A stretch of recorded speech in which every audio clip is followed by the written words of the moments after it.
Welcome, ladies and gentlemen, to this webinar by the Center of Excellence in Human Development. We are scheduled to have presentations over the next 3 days from today up to Thursday. And really the topic that we're covering over these seminars is how we as scientists in the doing observational studies can do science better. And the type of literacy that we need in order to allow us to do science better. Given that we come from a non-statistical background and we apply statistics in all of our research, and therefore we need at least the very basic concepts of understanding statistics in order to be able to interpret our results and our output better. And so the objectives for this webinar, firstly, are to raise awareness about the need for robustness in observational studies, and really to try and cultivate a new way of thinking about research and about our approach to statistical analysis. And really the question that we're trying to answer by these webinars is whether understanding theoretical underpinnings of statistical modeling can help us better interpret the results that we obtain from our research. And what I'm hoping that we'll be able to take out of these 3 days is, one, a mindful approach to statistical analysis, as well as best practices in data management, and having a toolkit for researchers in quantitative research. And a disclaimer: this is not about biostatistics, and it's not really to teach about statistical methods, but to cultivate a way of thinking about statistical analysis. How do you approach your statistical analysis when you are writing your paper or when you are writing your dissertation or thesis? And so because that thinking is very important in setting the foundation for how you proceed with your analysis and the results, obviously the interpretation of the results that you're going to obtain from that research. So it's not a biostatistical webinar. And I do not have all the answers, but I'm here to plant a seed. And in our engagement, I'm hoping that as we engage as people of like mind, coming from, even though we may come from different backgrounds, I think that our experiences are similar, and we can learn from each other's experiences in order to build up a way of understanding these tools, which are very important for our research.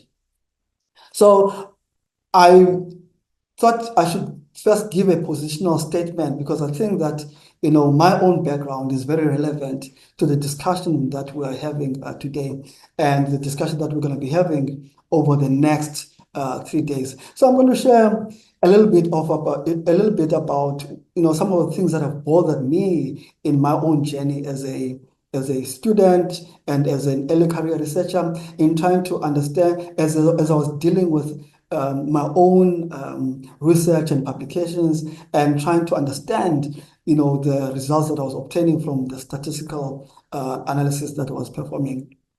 And there are a number of things that we're going to look at over the next couple of days. So this is my position as a researcher. I do not have a statistical background. I come from the anatomical sciences, and where I narrowed my studies in the study of human growth and development, which is very mathematically based. The study of human growth and development, uses a lot of mathematical modeling to try and understand the growth and develop the physical growth of children. And so that is really one of my first introductions to statistics and to mathematical modeling. Even though I did not perform it myself at the time, but at least I gained an understanding that I got an insight that I will need to have an understanding of statistical modeling as I was going on with my career.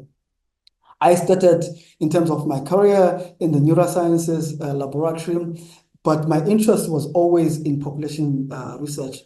and I resigned from the Movement Disorders Research Program to volunteer at what was then called the Birth to 10 study.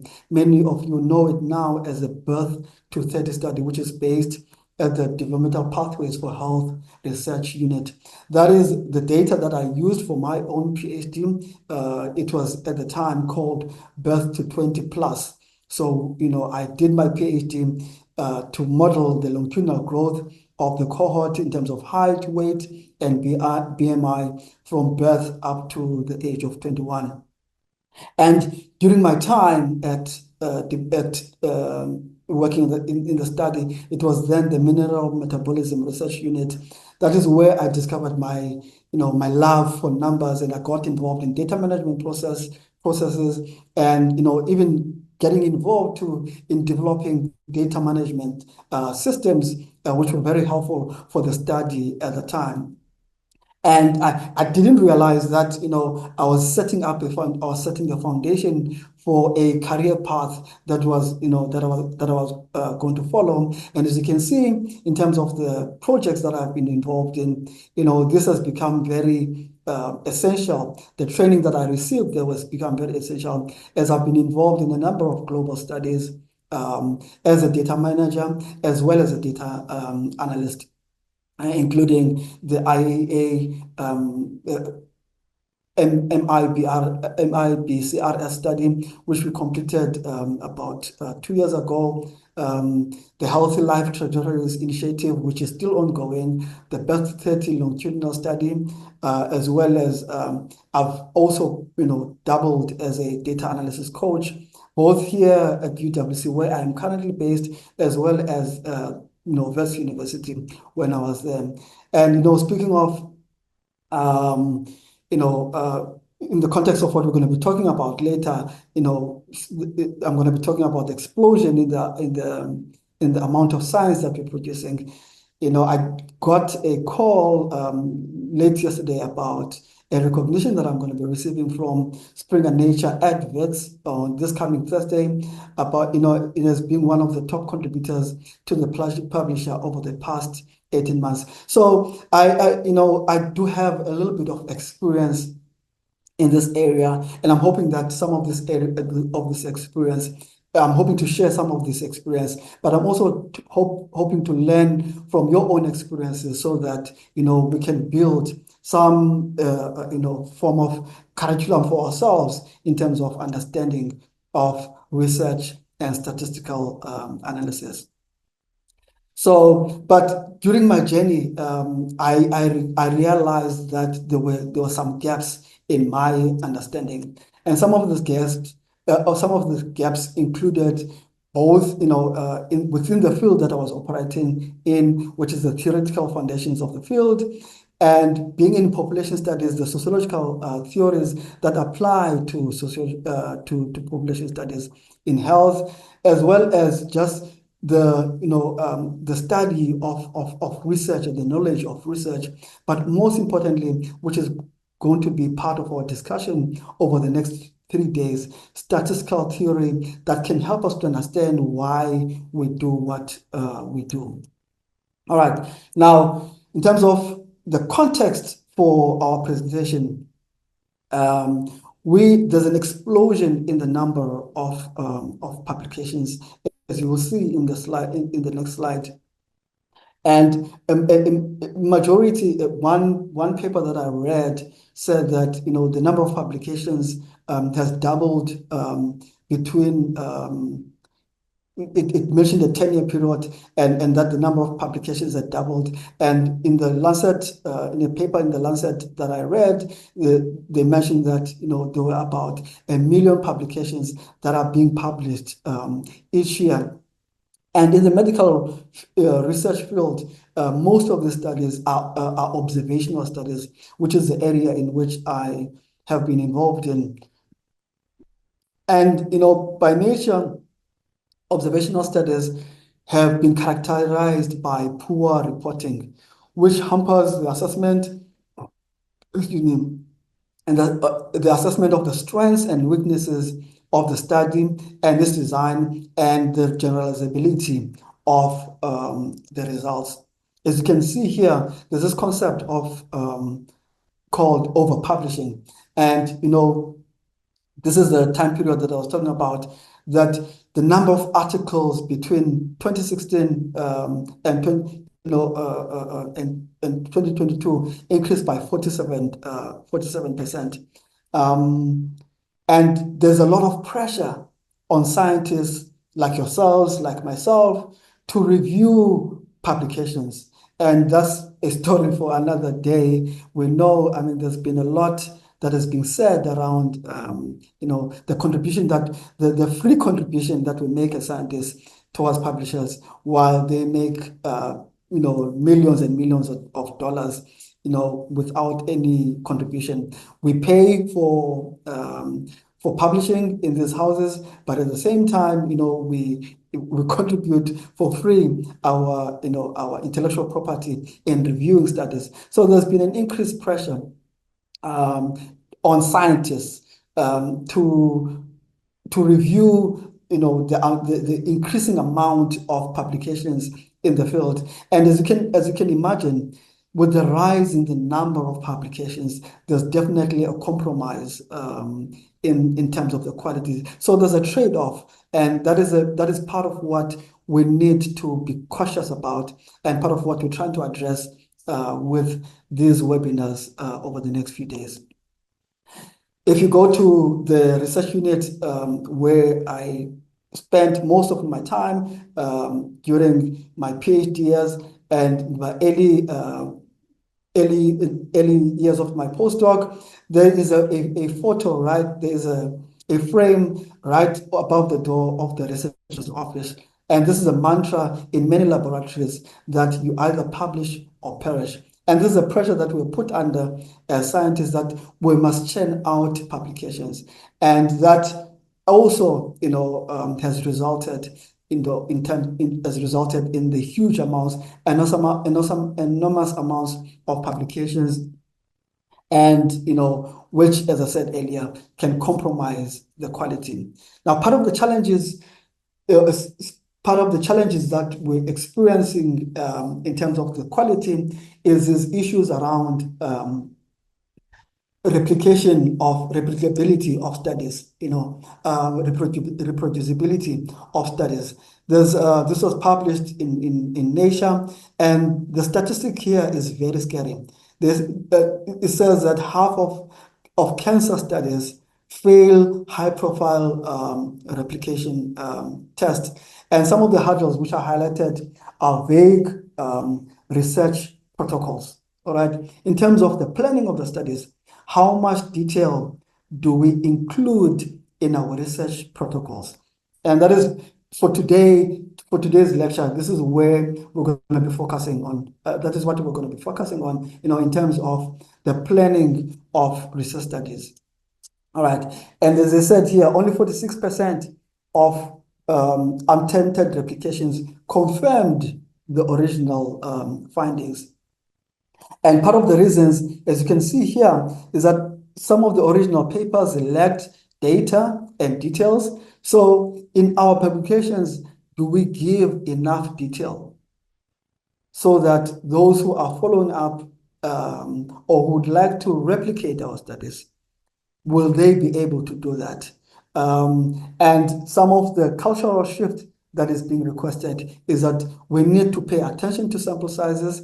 We need to pay attention to statistical rigor, and also importantly, which is what we're discussing today, this concept of pre-registration of study plans. So study plans must be detailed in a way that allows us, or that allows anyone, to be able to publish. So this is a context that we're living in: inadequate planning, misapplication of methods, poor reproducibility, lack of transparency. And the idea is that we need to improve our skills in order to mitigate against this.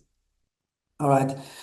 Now, the part of the reality that we're dealing with is that there are not enough biostatisticians.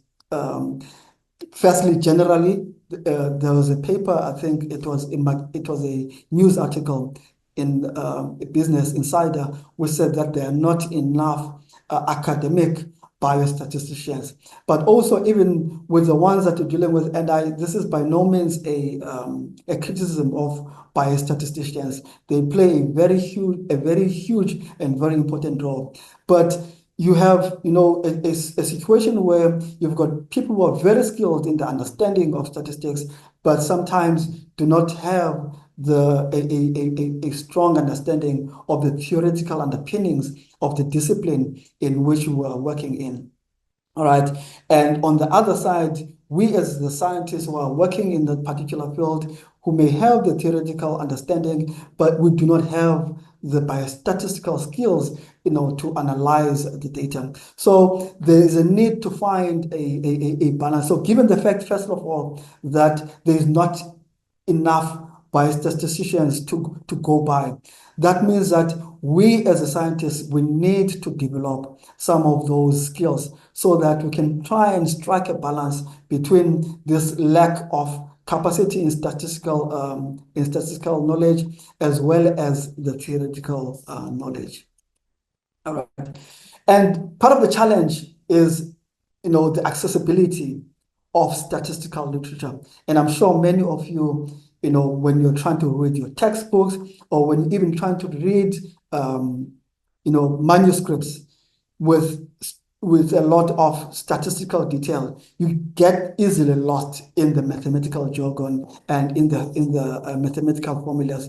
So it becomes extremely difficult for many of us who do not have a mathematical intuition to understand, and that presents a barrier in terms of our understanding of the methods that are used. So there is a need for text which is developed, that will provide a conceptual understanding while being true to the technical detail.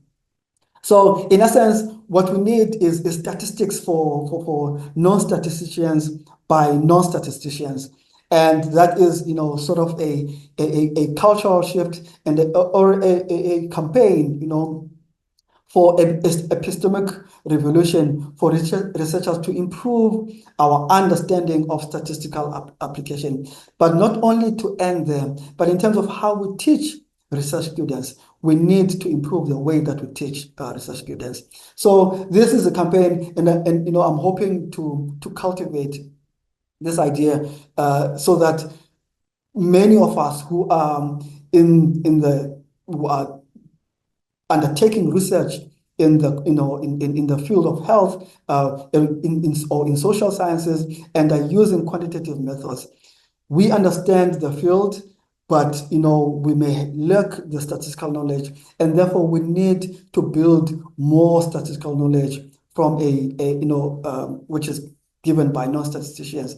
And this is an example from a colleague who's based at Loughborough University, Will Johnson, and in our area of human growth and development.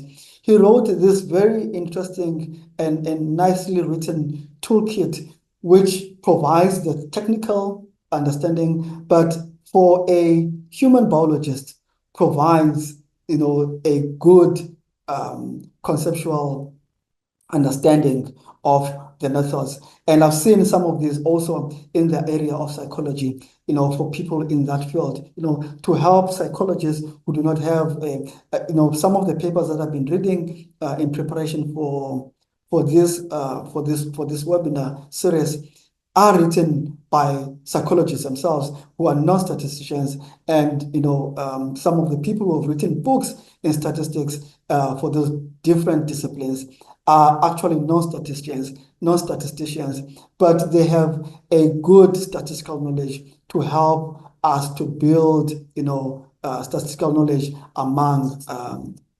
researchers. All right. Now, we need to have a better, part of the cultural shift needs us to have a strong focus on theory so that we can better understand the theoretical underpinnings of the research as well as the theoretical underpinnings of the statistical applications that we're using. And theory is just a set of ideas which provide an explanation for a phenomenon. And while we are, interested in obtaining objective facts, but it is important for us to realize that those facts do not operate outside of a theoretical framework. And having a good understanding of theory can assist us in planning of studies and interpretation of findings. One of the challenges that I experienced as a researcher, it was that we become very mechanical in our approach. We're interested in just analyzing the data. We're interested in just analyzing the data, and we've got, and as you'll see later, we've got a recipe approach to understanding, a recipe approach to the to our research, and that does not really help us in thinking about what we're doing. Whereas if we start from a theoretical background, which is really the foundation of the scientific method, then that helps us to really build a strong foundation for our analysis.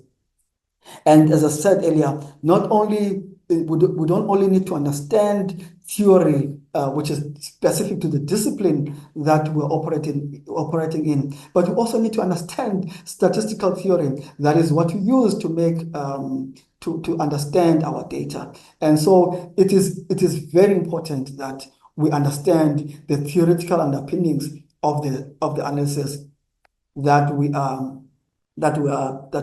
performing.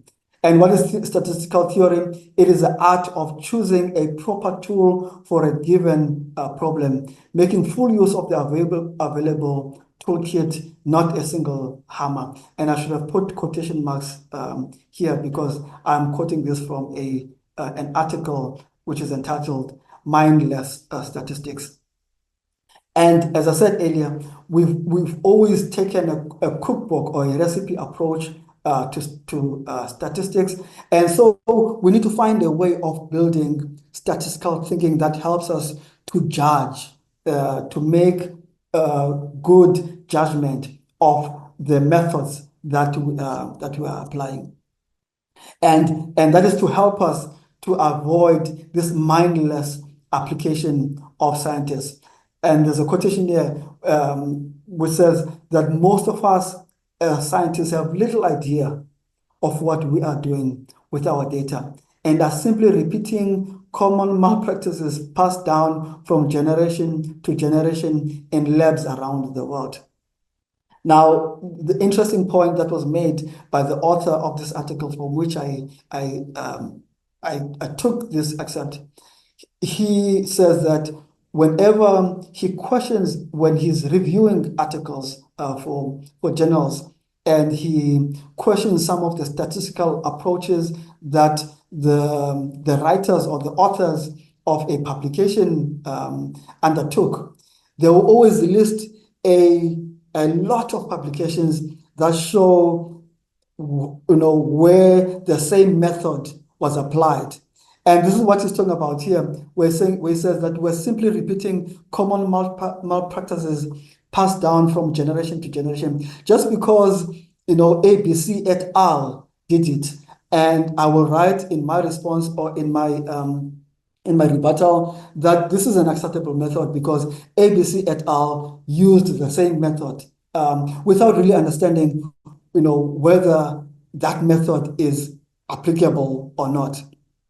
Most researchers are not really interested in statistical thinking, but only in how to get their papers published. As I said earlier, there is a strong push for us to publish. And and that has got various reasons. I mean, there are commercial reasons for that, but also in terms of how our careers are judged.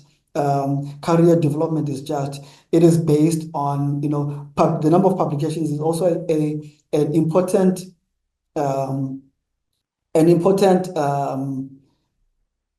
measure, indicator of our progress as researchers. So the pressure to publish is huge, and for many of us who do not have a statistical background, we're just interested in getting that paper published But the statistical thinking that goes into generating those results, there's very little of that happening. Okay. So I started this conversation here at UWC of trying to avoid this mindlessness by asking at the very first level, because this is where it begins. It starts at the planning stages. So in terms of, and I've had the opportunity to work as a reviewer for, in terms of ethics applications, as well as in the faculty for research applications that will go to for ethics evaluation. And I've always had questions about the amount of detail that is included in the research proposals and in the ethics applications. And that led me to ask the question, how much detailed should we include in a proposal? And whether it is possible to reasonably implement a study with the information that is provided in that proposal. So if you write a proposal, do you think, as a scientist, when you write a proposal, do you think that, or even a concept paper it may not be a full proposal, you're writing a conceptualization document for a manuscript that you want to undertake? Can someone that you have not spoken to reasonably implement the same analysis or the same study with the information that you have provided?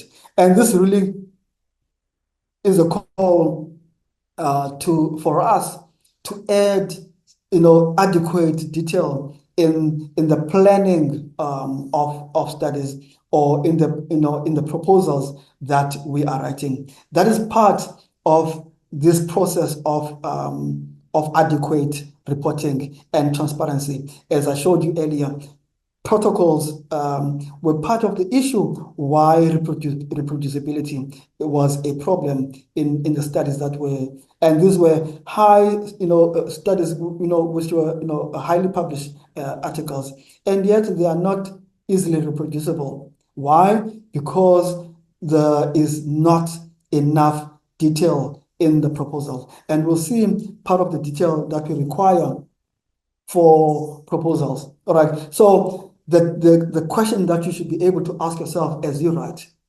could someone else reasonably implement the study with the information that you have provided? Could they reasonably understand the variables that you're dealing with? If you're going to be doing any computations, or you're going to be doing any derivations of variables, are those steps clearly set out in the proposals? Some individuals don't even tell you that they will generate, or they will compute new variables using based on whatever variables that they have measured. So this quotation here says that an ideal study is where all potential outcomes are explored prior to data collection.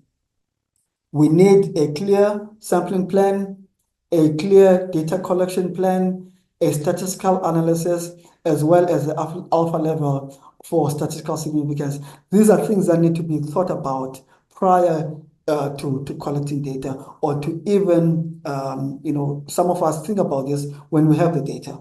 But, these are things that need to go way before we even have the data, so that we know we've got a way we've got an approach to how we're going to analyze the data. So hence the emphasis is on a way of thinking. All right. And there's a need to strengthen the building blocks from conceptualization, which is when we conceptualize a study, all the way up to reporting. And the proposal is an important part of those building blocks, or those steps. And the aim of improving, the aim of this is to improve the transparency and reproducibility of observational studies by improving transparency in statistical processes, and to improve quantity and quality of research output in in the areas where we operate. Now, this is the research or the scientific method. Everything starts with a research question, which is founded in theory, and that research question will inform the design and will inform the collection, the data collection tools, which will inform the analysis. You don't start with with the analysis. It starts at the question that you are trying to that you're trying to answer with your research. So there has to be a logical reason for every step that we take in the research process. Now, in terms of design, in terms of the detail that we need to describe the sample adequately. Who are we sampling? Where are they from? How are we sampling? How much are we sampling? That speaks to sample size determination. A lot of studies do not even demonstrate, or even proposals rather, do not even demonstrate how the sample size for that particular study was obtained. And so how do we know that this study will have enough statistical power to answer the research question? And many of us, we don't even consider the effect size, in terms of even the findings that we're looking at, which is also very important in terms of sample size determination. We focus merely on the p-value. We see that it is significant, and we rejoice because we want a significant result. How often do we take a step back and ask ourselves, so what? So what if there is a significance? What does that really tell us? We talk about in the health field or in the medical field, they talk about clinical relevance versus statistical significance. Something can be statistically significant, but does it have any clinical relevance? If you've got a large enough sample size, you can detect small differences, and that is a type 1 error. So you are falsely rejecting the null hypothesis because of the large sample size. So we need to consider in both in terms of interpretation of our results, as well as in thinking ahead about what we want to achieve. We need to think about the effect size. All right. And in thinking about the design of the study is very important. We need to think about whether the instruments are adequately described, and whether we're using validated instruments, how they are scored, the methods of data collection and the methods of measurement, standardization of procedures and training, piloting, calibrations, and agreement. And these are, in my experience in the studies that we did in the studies that we did in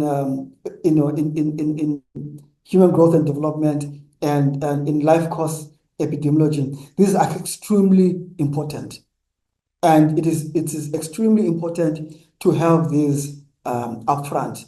How we're going to make sure we did a study on measuring body composition in infants. We had to have standardization exercises every 6 months. We had to have training on a quarterly basis. We have to have calibration reports of instruments on a daily basis.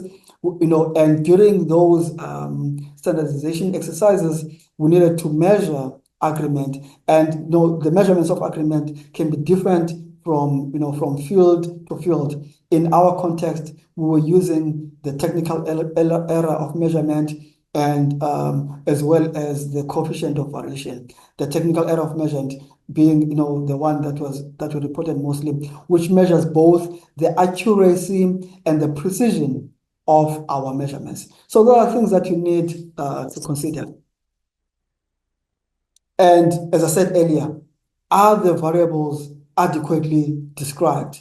All right. And a statistical analysis plan, which should accompany your proposal, will be very helpful in describing your variables adequately, because in that statistical analysis plan, you're going to list all your variables, both the measured variables as well as the computed variables, and how those variables will be summarized. So, in terms of the toolkits that I'm going to mention today. So a statistical analysis plan is an extremely important toolkit in terms of study design and research planning. And what are the envisaged analysis that we want to perform in our study? We were doing this exercise with a couple of colleagues who are based at VETS, and it's a process that really works well, because it creates transparency, because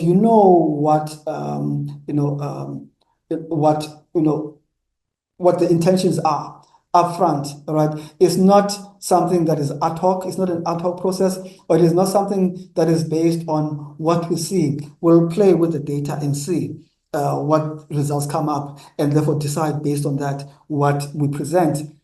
You go into the analysis with an a priori plan that this is the theoretical or this is a statistical analysis framework that I am going to apply, and these are the variables and the relationships that I'm going to explore, and these will be presented in a statistical analysis plan.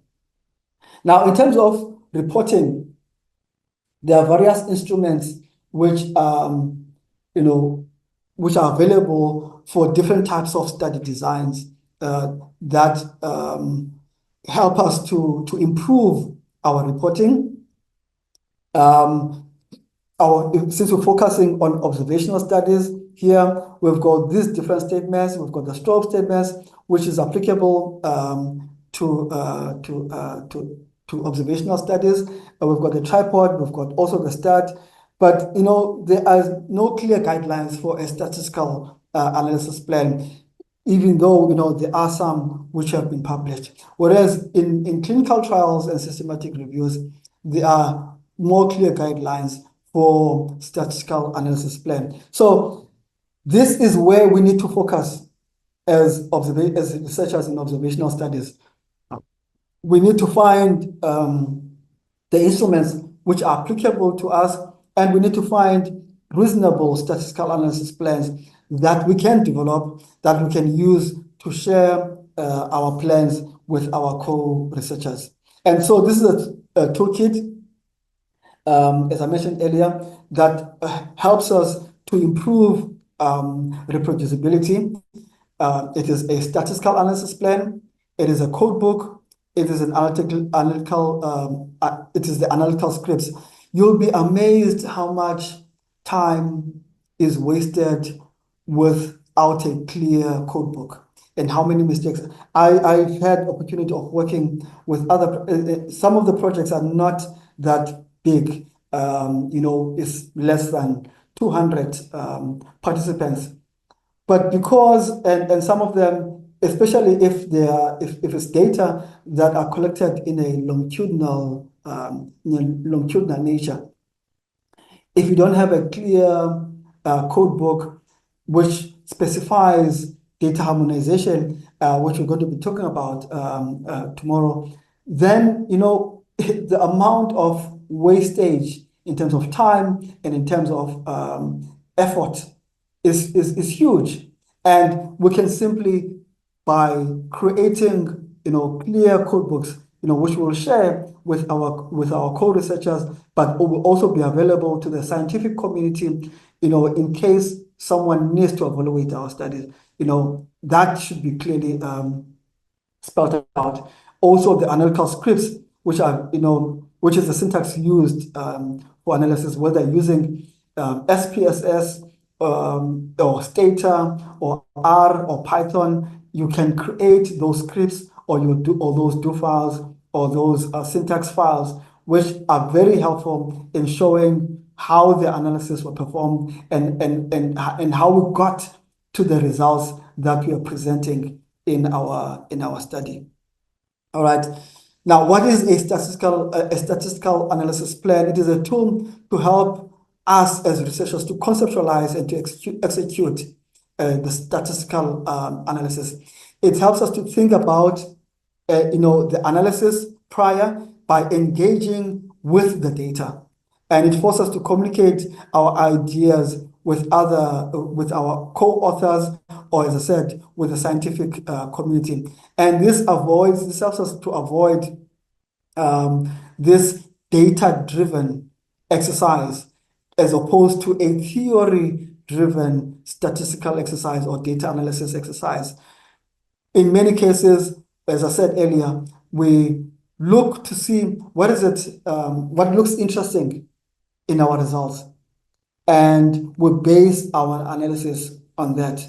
But a statistical analysis plan forces you to think about the relationships that you want to explore and why you want to explore those relationships. Obviously, it has to be based on a theoretical basis.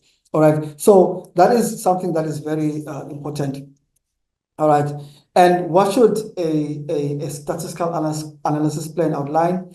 It should outline the statistical aspects of the study design, the process of selecting data for analysis, how the data will be analyzed, including the procedures and the methods employed for analysis. How are you going to summarize them, for example? How are you going to summarize your continuous variables? Are you going to categorize your continuous variables? Are you going to present them? The thinking process, it forces you to input the thinking process that, okay, I'm going to explore, for example, I'm going to assess the distribution of the data when you're talking about numeric variables. And, given the distribution, we'll either summarize our data using medians and interquartile range, or we'll summarize our data using a mean and a standard deviation. So that's a thinking process that it forces you to do. And also the planned presentation of the results. How are you going to present the results? And that includes drawing up dummy tables so that you are able to,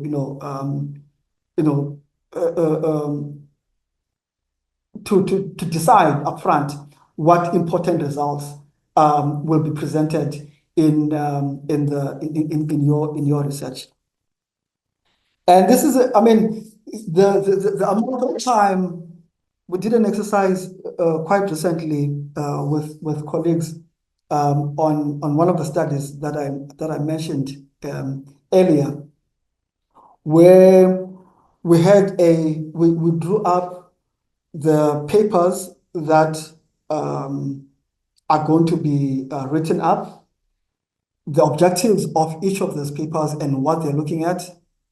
We then decided the variables that are important to answer the research questions in those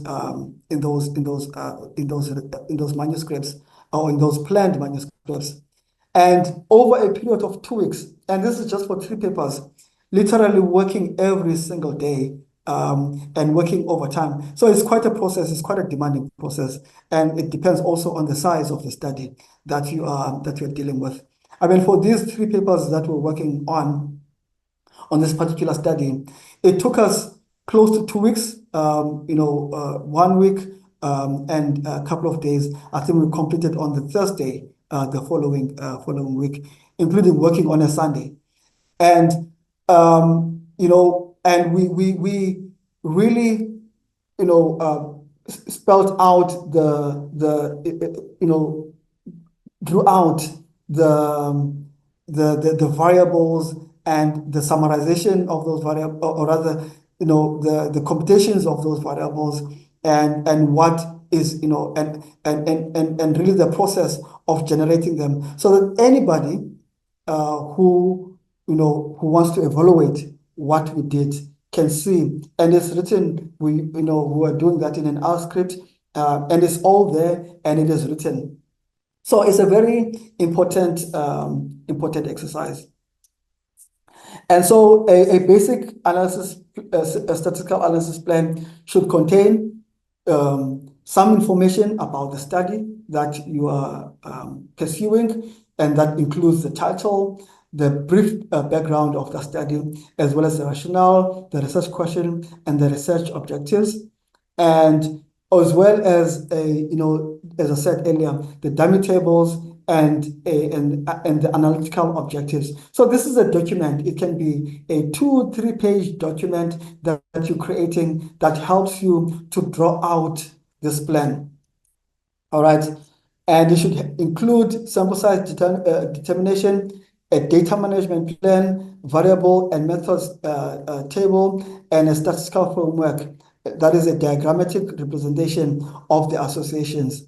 And this is prepared before data collection. All right. If you have not managed to do it before data collection, before I even say that, the reason why it's important to prepare it before data collection, because it's going to minimize this exercise of collecting a lot of wasted data. I was in conversation with some colleagues, and it was as we're going through the data and what data are available. One of the colleagues asked, why did we collect so much data?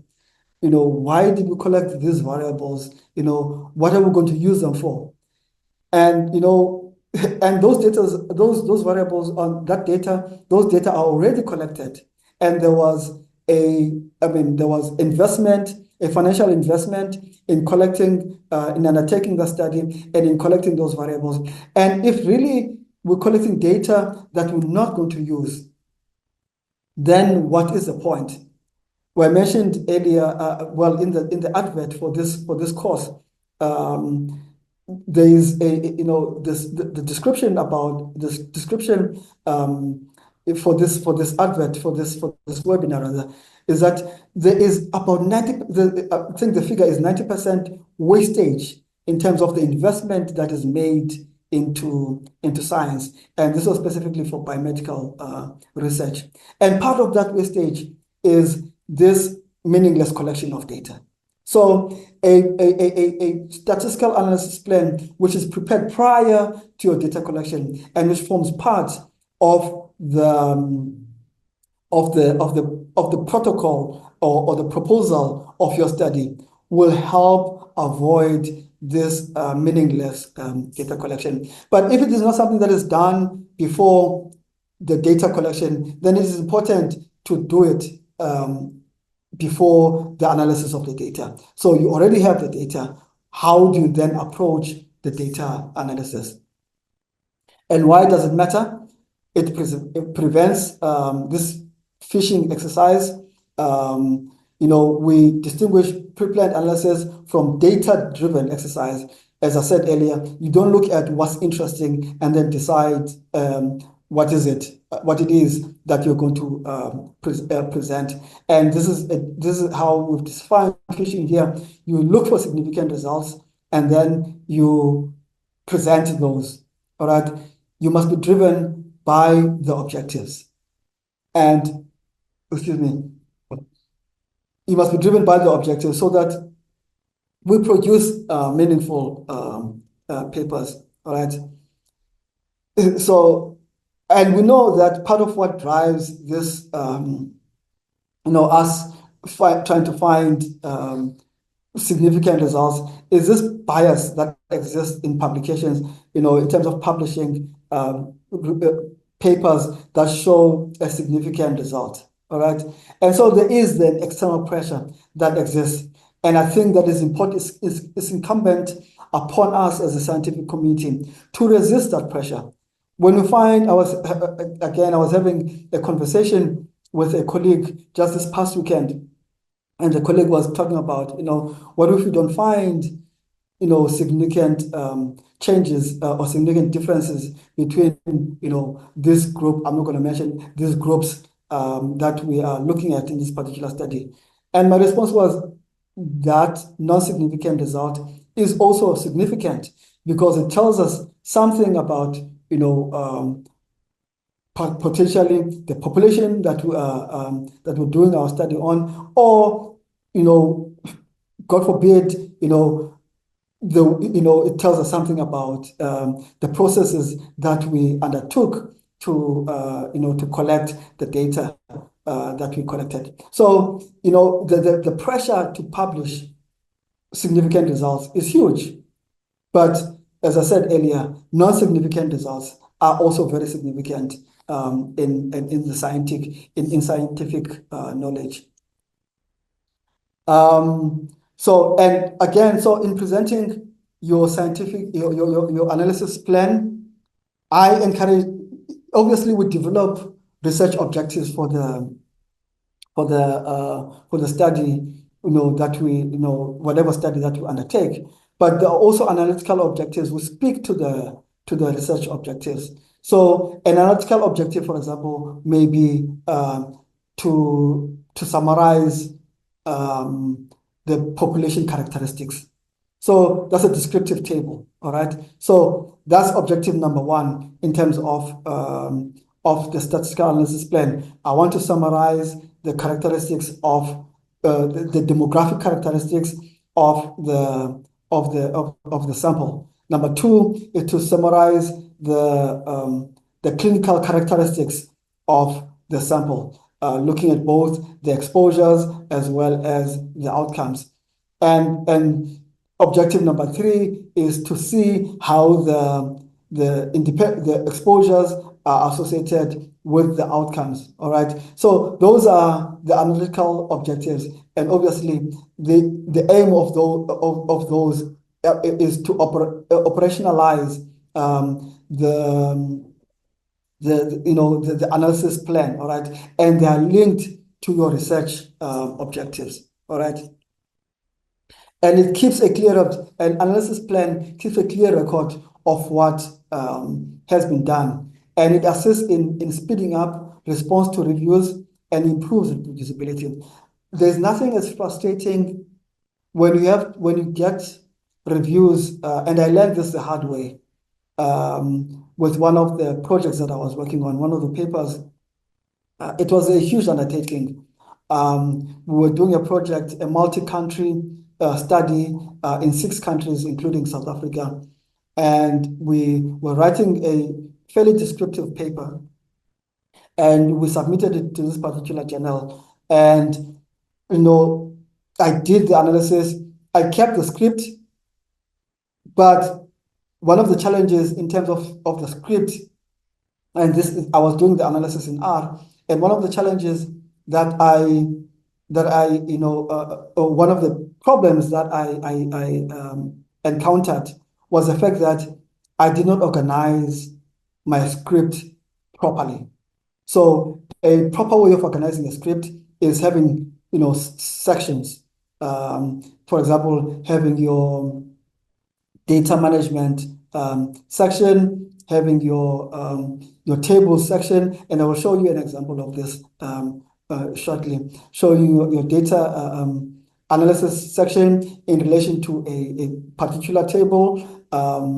And what that did was that it helped me, in that when, after I organized it, so I organized it after the first set of reviews, because I realized I need to do this.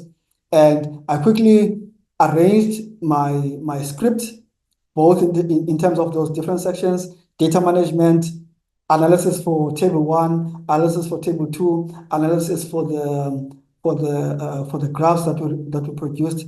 And then within the same script, responses to the reviewers. So if there were additional analysis, for example, in this particular paper there were, so there were additional analysis that I needed to perform in response to the different reviewers. I added the response to reviewer one, and this was a comment, and this was the analysis that I performed in response to that reviewer. Same as the reviewer two, and so on. And even when so such that when it came to the second round of reviews, it was much easier because I've got a clear record of what I had done, and I can easily navigate the script to find what I did, if it's been queried, and I do not change it where I did it originally. I copy that and I paste it lower down the script as a response, and I rerun it, in a manner that is more acceptable. Obviously, this is not an exercise that I have to think through this exercise as well. I mean, is it a fair comment from the reviewer, or is it a comment that I can simply rebut? But if I find that it's a fair comment, and then I will rerun it and and have it recorded in that particular script. And like I said, this improves reproducibility. And for this particular paper, we needed to publish the statistical plan, the analysis plan, as well as the data that were used for that for those analysis. So that's another layer of reproducibility. So anybody in the scientific community can simply go to the script, run the analysis according to that script, and if they think that the analysis were not done properly, they are well within their right, obviously, to raise that, and that can only improve the quality of the science that we are producing. And so a code book, mentioned earlier, it really helps to speed up things because you're listing all the variables, you're listing validations for those variables, what are the minimum and maximum validations. And this also helps if you're working with a statistician, you are not analyzing the data yourself. These documents really help in speeding up the process. So you may feel that you don't want to do the analysis yourself. You want to to give over the performance of this analysis to to a statistician. How do you communicate with the statistician so that they know exactly what it is that they need to do, all right, and exactly how they need to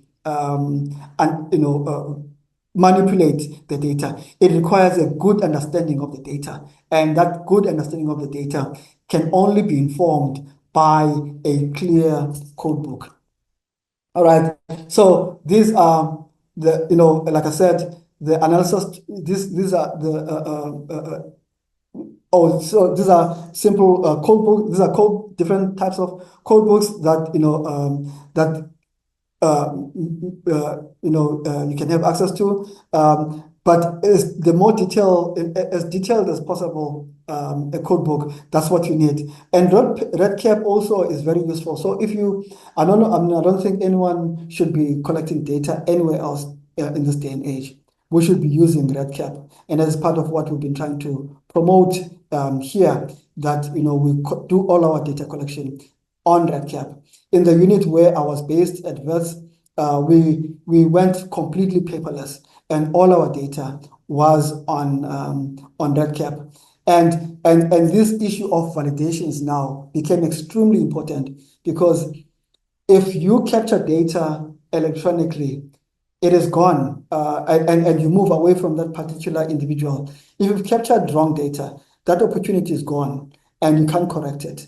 And obviously, that will leave you with inaccurate data. So having these validations set up within your data set or within your database is extremely important. And what we did in the unit was to set up standard operating procedures for setting up a RedCap project.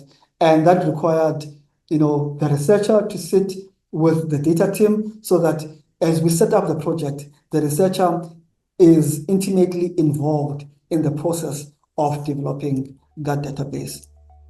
So that is where I'm going to end today.